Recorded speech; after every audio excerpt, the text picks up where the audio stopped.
passport po, ma'am. Sige po. Ano pong case yung patient, ma'am? Yung nagpa-patient natin, dialysis patient po siya. Okay po. Saan po ihatid yung patient, ma'am? Dito ako, dito sa may number 118, Manuel Rojas. Okay po. Isang tawag mula sa City Disaster Risk Reduction and Management Office o CDRRMO ang natanggap ng UNTV News and Rescue kaugnay sa isang pasyenteng pauwi na ng kanilang bahay mula sa pagkakakonfine sa Pine City Doctors Hospital sa Baguio City pasado alas 10 ng gabi, January 23.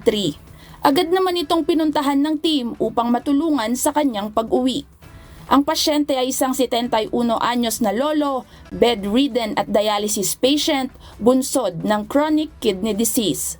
Dahil sa maselang kalagayan ng pasyente, maingat na kinuha ang kanyang vital signs bago na ibiyahe na siyang standard operating procedure ng UNTV News and Rescue.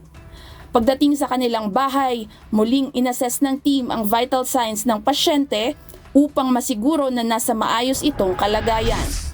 Sa Rizal, tinulungan ng UNTV News and Rescue ang isang 77 na babae para maiuwi sa kanilang tahanan sa Cardona, Rizal matapos mamalagi ng ilang araw sa Carlos Medical and Maternity Clinic alas 11 ng umaga, January 24. Naipaalam sa grupo ang kalagayan ng pasyente mula sa anak nito na tumawag sa team. Na-confine ang pasyente dahil sa pagbaba ng oxygen level nito at dahil sa mataas na lagnat. Siya ay stroke patient at may sakit na demensya. Habang nasa biyahe ay inassess at binantayan ng grupo ang vital signs ng pasyente. Makalipas ang ilang oras ay maayos at ligtas na naiuwi ang lola sa kanilang tahanan.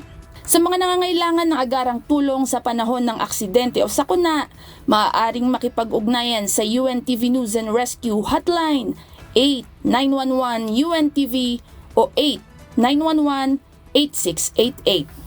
Emma Ruth Go, UNTV News and Rescue.